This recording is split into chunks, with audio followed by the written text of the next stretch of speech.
Hello student, स्वागत है आपका एक और नए वीडियो में। आज हम शशि देशपांडे की famous novel Roots and Shadows की समरी को अच्छी तरीके से समझ रहे हैं। इस नॉवेल में शशि देशपांडे ने हमें बताया है कि कैसे हर इंसान को हमेशा अपनी जड़ों से यानी अपने परिवार से जुड़े रहना पड़ता है और अपने भ्रम को यानी शैडोज को तोड़ना पड़ता ही है। तो चलिए अब हम लोग इस स्टोरी के इंट्रोडक्शन को देखते हैं और उसके बाद फिर समरी को अच्छी तरीके से समझते हैं। तो जैसे मैंने आपको बताया कि ये शशि देशपांडे की एक नॉवेल है जिसे उन्होंने 1983 में लिखा था और इस स्टोरी में बहुत सारी थीम्स हैं जैसे ट्रेडिशन या family life, marriage, patriarchy, domestic abuse, self delusion and adultery.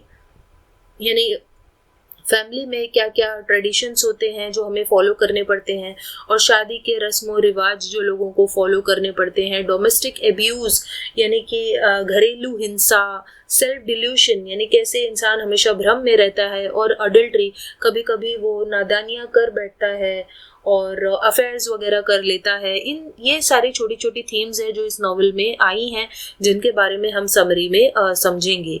The author has tried to display the complex web of interpersonal conflicts. तो ऑथर ने हमें ये भी बताया है कि कैसे एक ही घर में जब बहुत सारे लोग रहते हैं तो इंटरपर्सनल यानी एक दूसरे से कॉन्फ्लिक्ट्स, लड़ाई झगड़े भी होते हैं, लेकिन उन लड़ाई झगड़ों को भूल कर हमें आगे बढ़ना ही पड़ता है। तो चलिए अब हम लोग इस स्टोरी की समरी को और अच्छे तरीके से समझते हैं। तो नॉवेल की जो स्टोरी है हमें दिखाया जाता है कि जो मेन कैरेक्टर है उसका नाम है इंदु, और ये जो नॉवेल है वो फर्स्ट पर्सन नरेटिव में कही गई है, यानी इंदु इस नॉवेल को बोल रही होती है खुद ही। The story foregrounds the dynamics in an Indian Brahmin joint family। तो जो परिवार दिखाया गया है वो एक इंडियन ब्राह्मण जॉइंट फैमिली है, यानी बहुत सारे लोग इसमें रहते हैं, एक दूसरे के साथ लड़ाई झगड़ा होता रहता है, कॉन्फ्लिक्ट्स, कॉम्प्रोमाइजेस, ये सब इसमें दिखाया गया है। तो इंदु की जो मदर है, माँ है, वो उसे जन्म देते वक्त मर गई थी और इसीलिए उसके पिता गोविंद जो कि एक फोटोग्राफर हैं वो उसे उसकी बूढ़ी आंट अक्का के घर में छोड़ जाते हैं इंदु को, ताकि जो अक्का है और गोविंद के भाई हैं काका जिनका नाम अनंत होता है, वो लोग इंदु की ताकि अच्छी तरीके से देखभाल कर सकें। और ये जो सभी लोग हैं वो एंसेस्ट्रल होम यानी कि एक बड़े से पुराने घर में रहा करते थे। अक्का इज द मैट्रियार्क, और जो अक्का है यानी गोविंद की बूढ़ी आंटी, वो उस घर की मैट्रियार्क है, यानी कि वो बहुत ही पावरफुल होती है, सब कुछ अपने हाथ में रखती है और उसके आगे कोई भी कुछ नहीं बोल सकता था। And rules the house with a whip, यानी वो एक चाबुक जैसे पूरे घर को चलाती थी, जैसे उसके हाथ में चाबुक हो। मतलब इसका यही मतलब है कि उसके सामने कोई भी अपनी आवाज नहीं उठा सकता था। There are Indu's other aunts and uncles living in the house with their wives and kids. तो उस घर में इंदु के और भी अंकल एंड आंटी अपनी बीवियों और बच्चों के साथ रहा करते थे।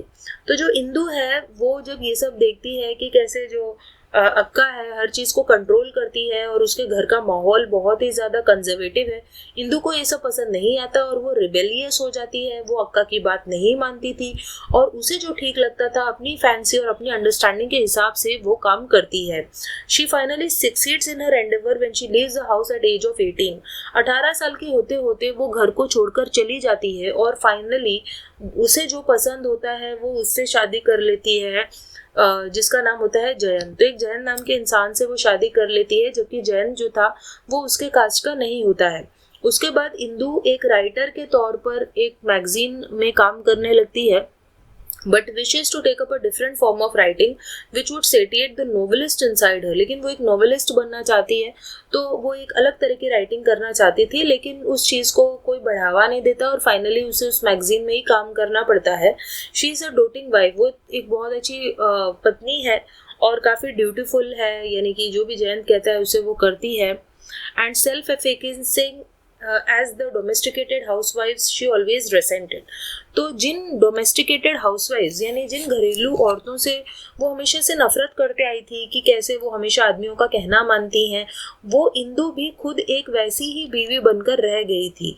वो अपनी इच्छाओं को दबाकर बस जयंत की इच्छाओं को पूरा करती रहती थी और इसीलिए वो भी बिल्कुल वैसी ही एक हाउसवाइफ बन गई थी।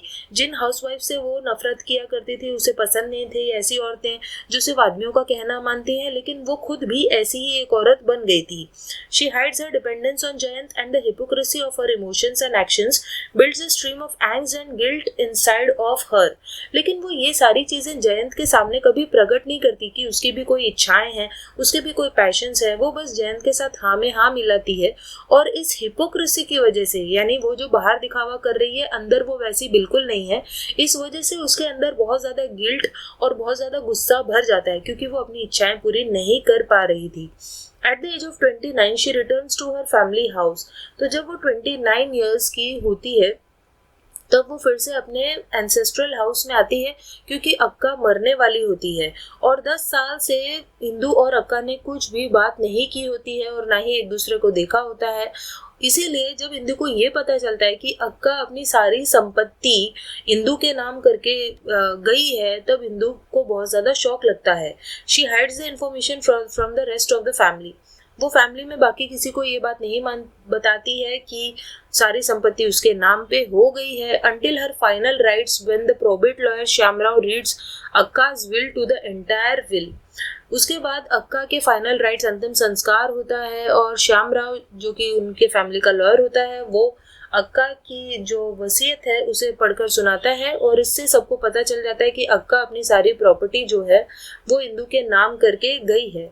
और सभी लोग इस बात से बहुत शॉक हो जाते हैं कि इंदु एक फैमिलियल पारिया यानी कि जिसने अपने परिवार को छोड़ दिया था, उसको सब कुछ क्यों देकर गई है अक्का. ये सब सुनकर सभी लोग शॉक हो जाते हैं. इंदु's कजिन पद्मिनी और Mini is suppose to get married and akka promise to pay for it. तो इंदु की जो कजिन है पद्मिनी, जिसे शॉर्ट में मिनी कहा गया है, उसकी शादी होने वाली थी और अक्का ने प्रॉमिस किया था कि वही उसकी शादी कराएगी. लेकिन अब क्योंकि अक्का मर चुकी थी तो अब ये इंदु की जिम्मेदारी थी कि वो मिनी की शादी ठीक तरीके से करे. As for the house, apart from Kaka and Atya, everyone wants it to be sold and receive their own share of the spoils. तो सभी लोग ये चाहते थे कि घर को बेच दिया जाए और सभी को अपना अपना शेयर मिल जाए. All this while Indu is distressed about her relationship with Jayant as he restricts her attachment with her to some placid and dispassionate letters. तो ये सब जब हो रहा था इंदु के साथ, तब वो अंदर ही अंदर मन ही मन वो किसी और बात से भी दुखी थी. वो जयंत से जो उसका जो रिलेशनशिप जो काफ़ी ख़राब था, उस वजह से वो काफ़ी चिंता में थी. और उसका जो रिलेशनशिप था जयंत के साथ वो बस लेटर्स का था. वो लोग बस एक लेटर वगैरह लिखते थे, लेकिन ज़्यादा कुछ उनके बीच नहीं था. In her desperation she even commits adultery with one of her cousins. और जब वो इतनी ज़्यादा डेस्परेट हो गई थी और जयंत से नफरत करने लगी थी, तब वो अडल्ट्री यानी कि वो एक अफेयर भी कर बैठती है अपने ही एक कजिन से, जिसका नाम होता है नरेन, जो कि अक्का के ही एक कजिन जिन्हें ओल्ड अंकल कहा गया है उनका ग्रैंडसन था. तो ये जो नरेन था वो काफ़ी सेल्फ इंडल्जेंट था, यानी उसे किसी और की चिंता नहीं थी, वो सिर्फ अपना ख्याल रखता था. और वो एक वैगाबॉन्ड था, यानी वो उसका कोई घर संसार नहीं था, वो बस एक जगह से दूसरी जगह घूमता रहता था. और इसीलिए फैमिली वाले उसे पसंद नहीं करते थे, और उसके माता पिता मर चुके थे और सिर्फ उसके ग्रैंडफादर ही उसके अपने थे. तो उसके साथ इंदु जो है वो एक अफेयर भी कर बैठती है, उसके साथ सेक्सुअल रिलेशंस बना लेती है. लेकिन बाद में उसे पता चलता है कि नरेन के साथ रहने से उसे कुछ भी हासिल नहीं होगा, और उसे ये रियलाइज़ होता है कि सभी के अंदर कमियां होती है और हमें उन कमियों को एक्सेप्ट करना चाहिए. और इसीलिए वो जयंत को फिर से एक्सेप्ट करने के लिए तैयार हो जाती है और वो नरेन को मना कर देती है. और इसी वजह से एंड में नरेन जो है वो सुसाइड कर लेता है. और इस सुसाइड की वजह से जो फैमिली है वो काफ़ी दुखी हो जाती है, स्पेशली जो ओल्ड अंकल हैं नरेन के ग्रैंडफादर, और इंदु भी दुखी होती है. उसके बाद उसे अक्का की लाइफ के बारे में पता चलता है कि कैसे अक्का की शादी तब हो गई थी जब वो सिर्फ 12 साल की थी. उसकी शादी एक अच्छी शादी नहीं थी, एब्यूसिव थी. उसके हस्बैंड उसे मारा पीटा करते थे. उसके हस्बैंड की एक कॉन्क्यूबाइन यानी उसके हस्बैंड ने एक अफेयर कर लिया था. और कैसे फिर अक्का विडो हो गई, यानी कि जब वो एक विधवा हो गई तो फिर से उसे अपने घर भेज दिया गया। तो जब ये सब इंदु को पता चलता है, she realises her lack of knowledge and will to understand Akka and her rules bred their asperity towards each other. वो रियलाइज करती है कि कैसे उसे कुछ नॉलेज नहीं थी अक्का के जीवन के बारे में, इसीलिए वो शायद अक्का को कभी समझ ही नहीं पाई। Shaken by Naren's death but unaffected by her own foibles, Indu decides to discharge the responsibility Akka had loaded on her shoulders. तो नरेन के मरने से वो काफी शॉक हो गई थी और उसे ये सब रियलाइज होता है, इसीलिए वो ये डिसाइड कर लेती है कि अक्का उसे जो जिम्मेदारी सौंप के गई है, घर की जिम्मेदारी और मिनी की शादी की जिम्मेदारी, इसे इंदु उठाएगी और वो अक्का को भी बेहतर तरीके से समझने लगती है। लेकिन अब देर हो चुकी थी, अक्का तो मर चुकी थी। She decides to fund Mini's marriage, तो वो डिसाइड करती है कि वो मिनी की शादी का पूरा खर्चा उठाएगी और वो घर को बेच देगी और सभी लोगों को उनका शेयर दे देगी। और वो ये भी डिसाइड करती है कि वो जयंत के पास वापस लौट कर जाएगी और अगर हो सकेगा तो वो उसे बताएगी अपनी इनफिडेलिटी के बारे में, अपने अफेयर के बारे में, या वो उसे नहीं बताएगी क्योंकि उसे ये ज़रूरी नहीं लगता कि वो जयंत को ये बताए। She hopes that their relationship can withstand the trial of such scorching honesty. तो वो सोचती है कि अगर वो किसी दिन जयंत को बता भी देगी तो वो ये होप कर रही थी कि उसका रिलेशनशिप अगर वाकई में सच्चा होगा तो डेफिनेटली इस स्कॉर्चिंग ऑनेस्टी, यानी कि जो ये ऑनेस्टी है, इंदु खुलकर जो इस बात को बताएगी उसको जयंत एक्सेप्ट कर पाएगा। And even if it doesn't she would find peace in the confession of her sin. तो वो सोचती है कि अगर जयंत इस बात को नहीं भी सुन पाया, वो बहुत नाराज भी हो गया, तो भी उसे शांति मिल जाएगी क्योंकि उसने अपने पाप को कबूल कर लिया होगा। तो यहाँ पर इस नॉवेल की जो स्टोरी है वो खत्म हो जाती है। आई होप आपको समरी अच्छे तरीके से समझ में आई होगी। सो चलिए हम मिलते हैं नेक्स्ट वीडियो में, तब तक के लिए बाय।